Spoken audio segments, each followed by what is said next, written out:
तो चलिएगा दोस्तों, कैसे हो और उम्मीद करता हूँ सब लोग बढ़िया होंगे। तो आज कल दी हूँ बहुत ही इंपॉर्टेंट क्वेश्चन हिंदी का।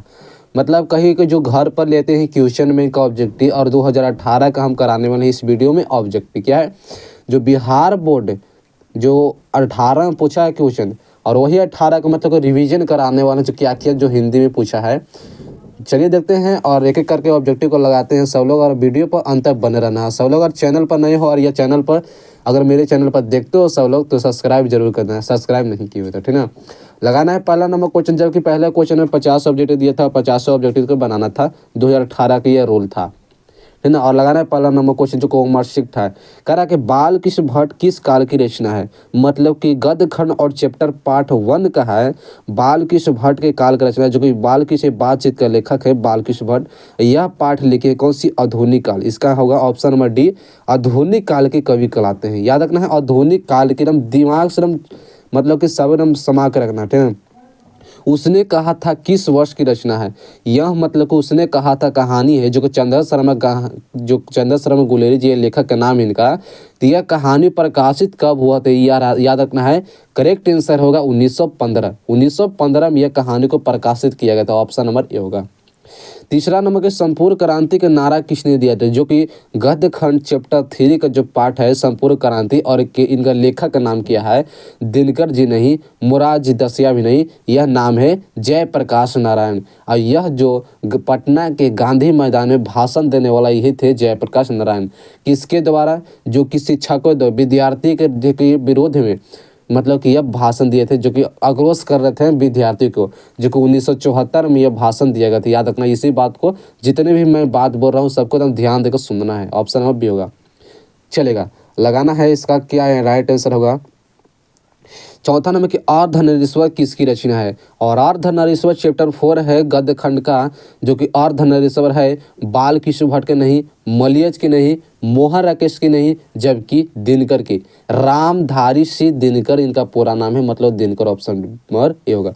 बाल कृष्ण भट्ट जी की रचना है यानी कि बातचीत। मलियज है हंसते हुए मेरा अकेलापन। मोहन राकेश जी है मोहन राकेश सिपाही की माँ। याद रखना सब बात को, जितने भी बोल रहे हैं सबको याद रखना है।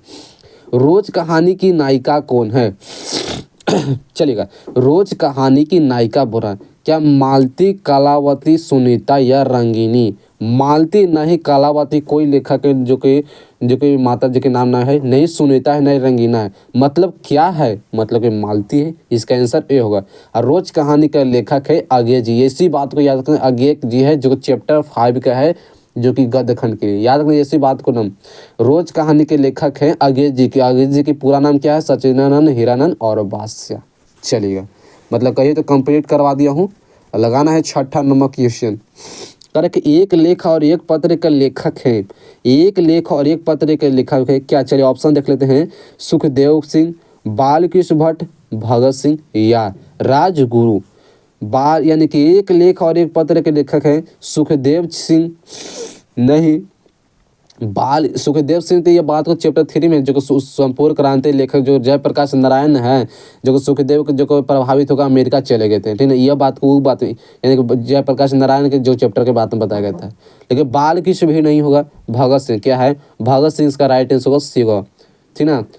लगाना है सतवान कि इनमें से कौन सी रचना है जगदीश चंद्र मथुर की है। कौन सी जो रचना है जगदीश चंद्र मथुर जी की है। चलिए आपको ऑप्शन भी सुना देता हूँ। क्या बातचीत, ओ साधनेरा, तिरछी, हंसते हुए मेरा अकेलापन, हंसते हुए मेरा अकेलापन मलियज जी के द्वारा लिखा गया है। तिरछी उदय प्रकाश जी के द्वारा लिखा गया है। ओ साधनेरा जगदीश चंद्र मथुर जी के लिखा है। बातचीत क्या है, यानी कि एक प्रकार के क्या है, बाल कृष्ण भट्ट के करा है कि जगदीश चंद्र मथुर जी के लिखा गया है, मतलब ओ साधनेरा। राइट आंसर क्या होगा, बी नंबर। चलेगा, और लगाना है आठवां नंबर। सिपाही की माँ का रचनाकार है क्या। भगत सिंह होगा, दिनकर आगे या मोहन राकेश जी। बताना है। सिपाही की माँ है, जबकि पिछले बार में ये सब बता दें कि इस लेखक का नाम है, ये है कहानी है, जब बता दिए तो मोहन सिपाही की माँ एक प्रकार की मोहन राकेश, जिसका डी नंबर करेक्ट आंसर होगा। मतलब सारा कंप्लीट करते जा रहा हूँ, ठीक ना। और जूठन क्या है। जूठन क्या है? रेखा चित्र, शब्द चित्र, कहानी, आत्मकथा। मतलब रेखा चित्र नहीं बताया गया इस चैप्टर में, नहीं शब्द चित्र, नहीं कहानी। मतलब कि जूठन एक प्रकार की आत्मकथा है और यह लेखक का नाम है जूठन, जो कि ओम प्रकाश वाल्मीकि जी के द्वारा लिखा गया है जूठन कहानी।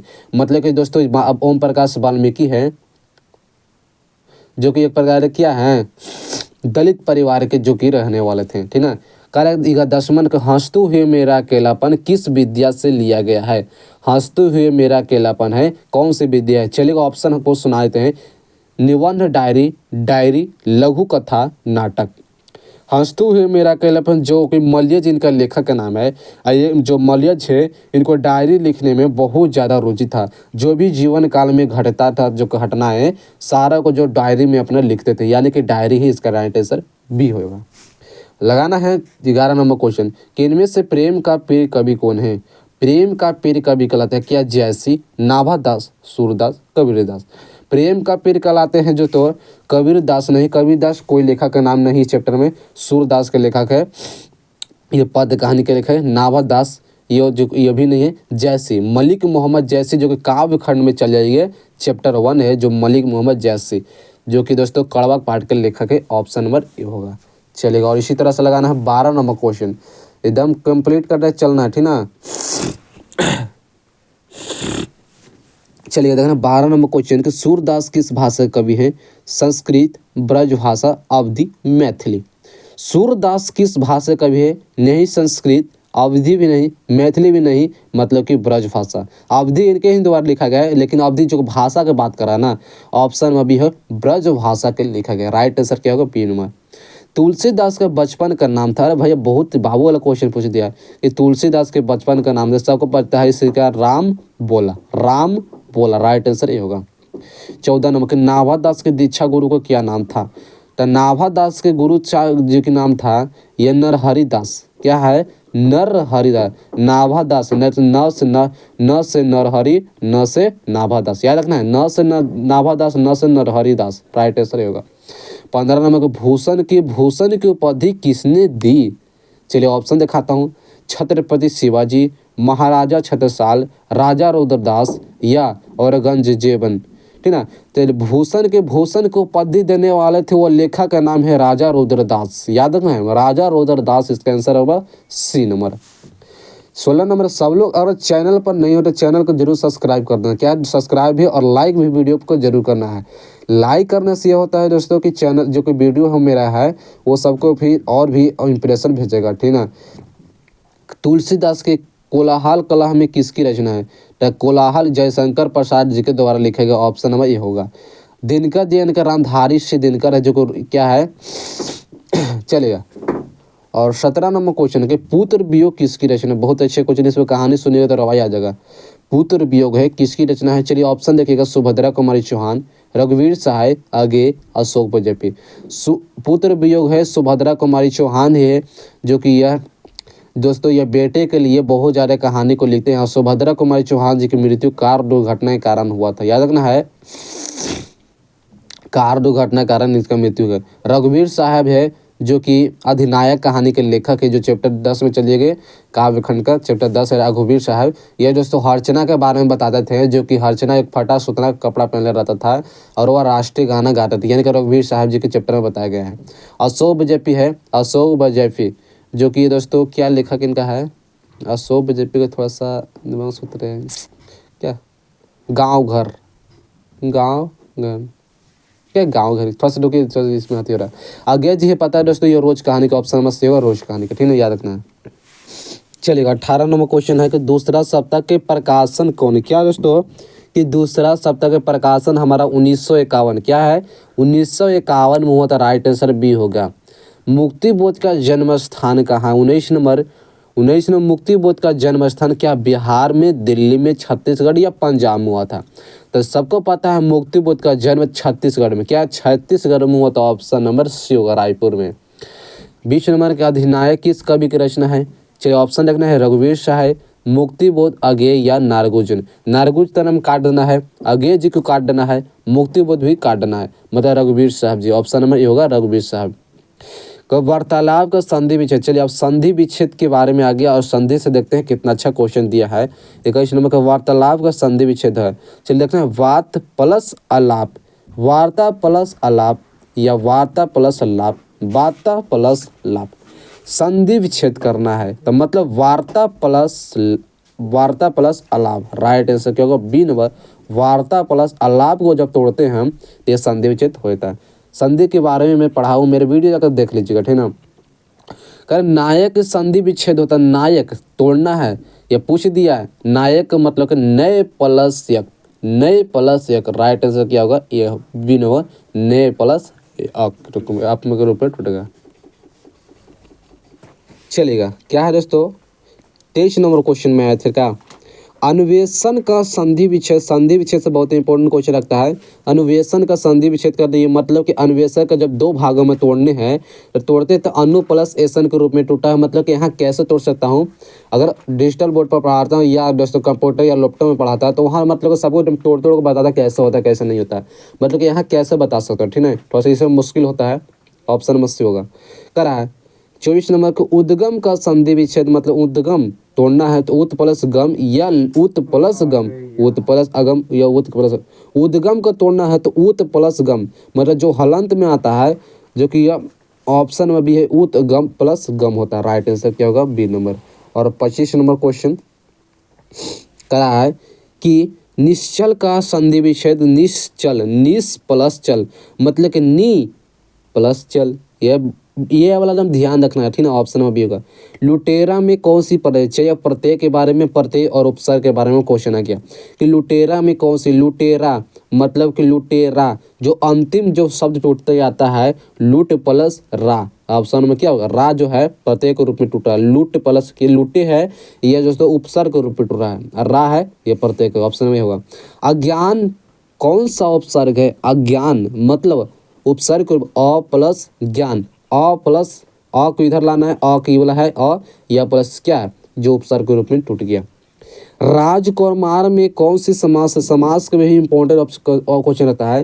राजकुमार, ये थोड़ा सा ट्रिक के बारे में बताए तो इसका 28 नंबर क्वेश्चन का है कि राजकुमार मतलब राजकुमार जो इंसान का नाम है कि नहीं, इंसान का नाम है। मतलब कि इंसान का जब भी इस तरह से नाम रहेगा मारना है तत्पुरुष समास। इसका आंसर क्या होगा? बी नंबर, तत्पुरुष समास। राइट आंसर बी होगा।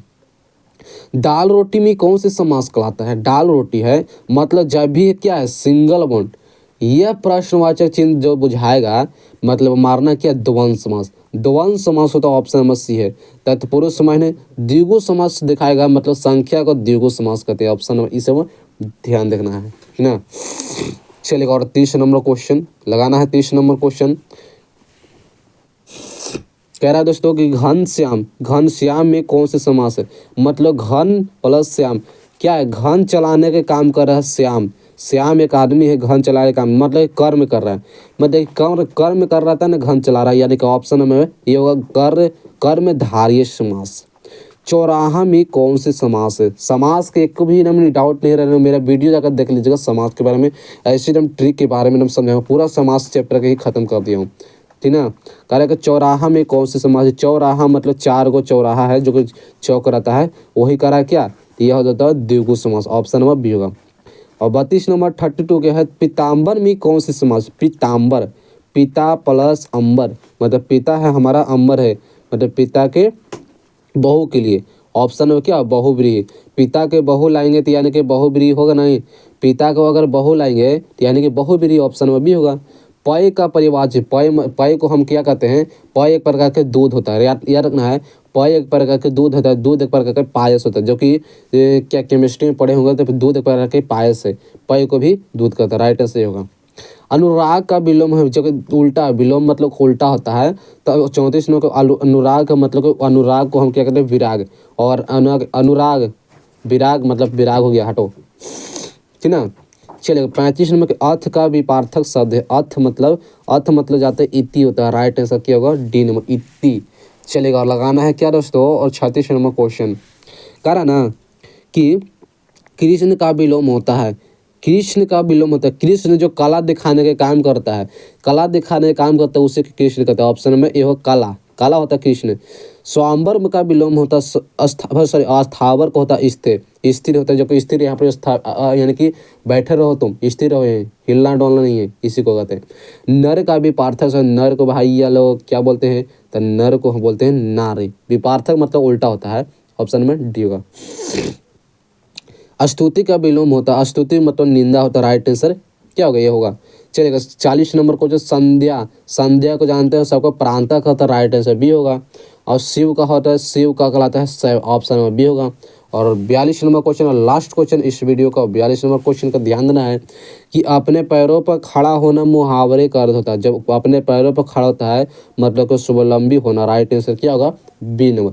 मतलब कहिए कि तो सारा ऑब्जेक्टिव 2018 में क्वेश्चन बैंक के द्वारा पूछा गया है, 2000 क्वेश्चन बैंक 18 वो सभी क्वेश्चन को करा दिए हैं, एक भी डाउट नहीं रहना चाहिए। अगर डाउट रहे तो कमेंट जरूर कर देना है, कमेंट जरूर करना है। और इसी तरह से जो ट्रिक के साथ पढ़ाते रहूँगा। और सब लोग चैनल को नए हो तो चैनल को जरूर सब्सक्राइब कर देना भैया, क्योंकि बार बार बोलने पड़ रहा है, ठीक है। और लाइक भी करना। मिलते हैं अगले वीडियो के साथ, थैंक यू।